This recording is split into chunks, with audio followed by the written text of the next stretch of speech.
solicitando desde hai un tempo todo tipo de informacións e opinións sobre a viabilidade do sistema público de pensións nun futuro próximo. Vense falando sobre a capacidade para pagar aos pensionistas actuais nos próximos anos e mesmo sobre se poderán seguir pagando as pagas extras. Non nos deixemos enganar. Estas son as mesmas mentiras de sempre, por moito que as disfracen de rigurosas análises feitas por supostos expertos. O que se pretende, unha vez máis, é xustificar o desmantelamento do sistema público e universal das pensións e favorecer os plans privados de pensións dos que se enriquecen as grandes empresas e bancos que as xestionan. Nos últimos anos,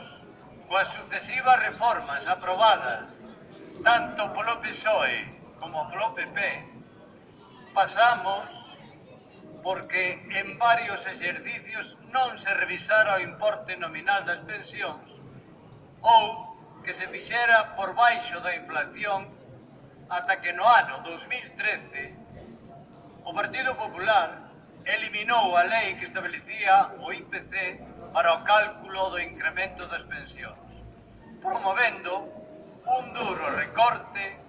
que en algúns casos pode reducir ata nun 20% as futuras pensións, a conta das mentiras sobre o aumento da esperanza de vida.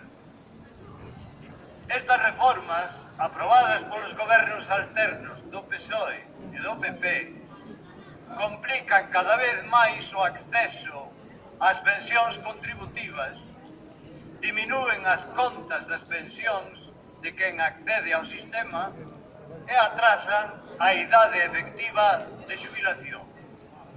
Como resultado, na actualidade temos un maior empobrecemento das pensións das persoas pensionistas. Certo dun 60% das pensións galegas están por baixo do salario mínimo e seguen aumentando as diferenzas,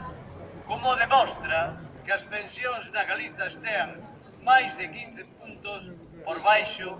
da pensión media do Estado español. Ademais, compre lembrar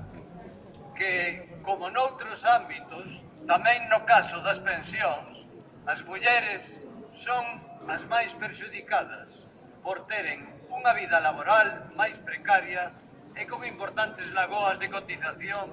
que, xunto ás altas tasas de feminización das pensións non contributivas, fai que unha de cada 4 mulleres maiores de 65 anos estea baixo a liña da pobreza.